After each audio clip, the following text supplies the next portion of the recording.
अच्युतं केशवं रामनारायणं कृष्णदामोदरं वासुदेवं वरं श्रीधरं माधवं गोपिकावल्लभं जानकीनायकं रामचन्द्रं भजे।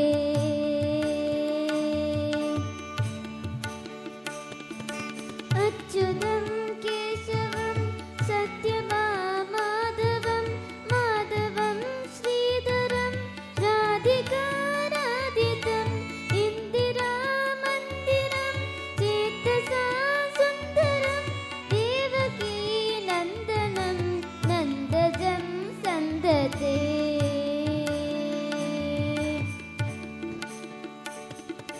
विष्णवे जिष्णवे शङ्किने चक्रिणे रुक्मिणी रागिणे जानकी नानये वल्लभी वल्लभायाचितायात्मने कंसविध्वंसिने वंसिने ते नमः।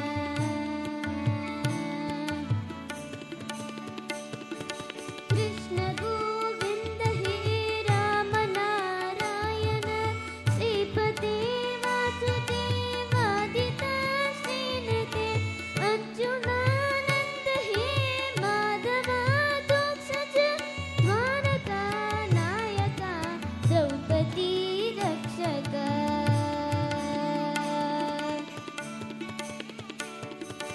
राक्षसक्षोभित सीतया शोभितो दण्डकारण्यभूपुण्यदाकारणं लक्ष्मणेनान्वितो वानरैः सेवितो सत्यसम्पूजितो राघवस्पातु माम्।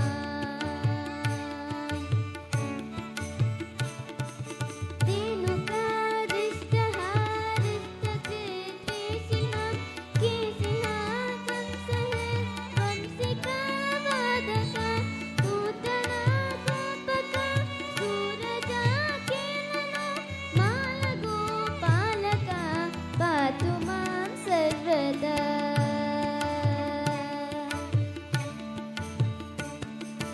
विद्युदुद्योतवत् प्रस्फुरद्वाससं प्रावृडं रोधवत् प्रोलसद्विग्रहं वह्नयामालया शोभितोरस्थलं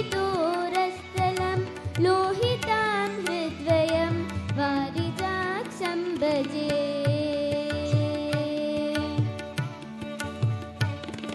कुञ्चिते कुन्तले प्राच्यमानाननं रत्नमौलिं लसत् कुण्डलं दण्डयो हारकेयूरतं कङ्कणं प्रोज्ज्वलं किङ्किणीमञ्जुलं श्यामलं तं भजे।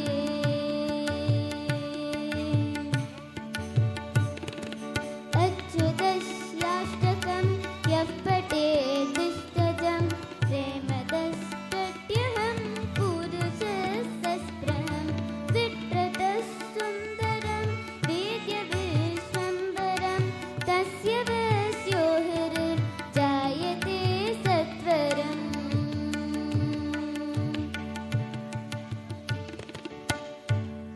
इति श्रीशङ्कराचार्यविरचितम् अच्युताष्टकं